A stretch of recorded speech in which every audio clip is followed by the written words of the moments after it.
யாழ்ப்பாணம் செம்மணி மனித புதைகுழி பகுதியை பார்வையிட ஜனாதிபதி செல்ல மாட்டார் என தகவல் வெளியாகியுள்ளது. எனினும் செம்மணி மனித புதைகுழி தொடர்பான நீதியான விசாரணை முன்னெடுக்கப்படும் என ஸ்ரீலங்கா ஜனாதிபதி அனுரகுமார திசாநாயக்க தெரிவித்துள்ளார்.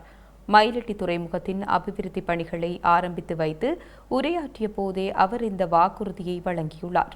ஸ்ரீலங்கா ஜனாதிபதியாக பதவியேற்று ஒரு வருட காலம் பூர்த்தியாவதை முன்னிட்டு முன்னெடுக்கப்படவுள்ள செயற்திட்டங்களின் ஆரம்ப நிகழ்வுகளை அனுரகுமார திசாநாயக்க இன்று ஆரம்பித்து வைத்துள்ளார். அந்த வகையில் மயிலட்டி துறைமுகத்தின் 3ஆம் கட்ட அபிவிருத்தி பணிகள் ஜனாதிபதி அனுரகுமார திசாநாயக்கவினால் இன்று திங்கட்கிழமை ஆரம்பித்து வைக்கப்பட்டது. முன்னர் திட்டமிட்டதை விட தாமதமாக ஆரம்பிக்கப்பட்ட இந்த நிகழ்வில் வடக்கு மாகாண ஆளுநர் நாவேத நாயகனும் கலந்து கொண்டார். மயிலட்டி துறைமுகத்தின் 3ஆம் கட்ட அபிவிருத்தி பணிகளுக்காக 300 மில்லியன் ரூபாய் நிதி ஒதுக்கீடு செய்யப்பட்டுள்ளது. இதனைத் தொடர்ந்து நடைபெற்ற மேடை நிகழ்வுகள் கடற்றொழில் கூட்டுத்தாபனத்தின் தலைவரின் வரவேற்புரையுடன் ஆரம்பமாகின. ஸ்ரீலங்கா ஜனாதிபதி அனுரகுமார் திசாநாயக்க மற்றும் கடற்றொழில் நீரியல் மற்றும் கடல் வளங்கள் அமைச்சர் சந்திரசேகர் ஆகியோரும் இந்த நிகழ்வில் உரையாற்றினார். இந்த நிகழ்வுகளின் பிரதி அமைச்சர்களான சுனில் வட்டஹல, உபாலி சமரசிங்க, நாடாளுமன்ற உறுப்பினர்களான மா ஜெகதீஸ்வரன், க இளங்குமரன், எஸ் ஸ்ரீபவானந்த ராஜா, ஜே ரஜீவன், கடற்றொழில் அமைச்சின் செயலாளர், பிரதம செயலாளர்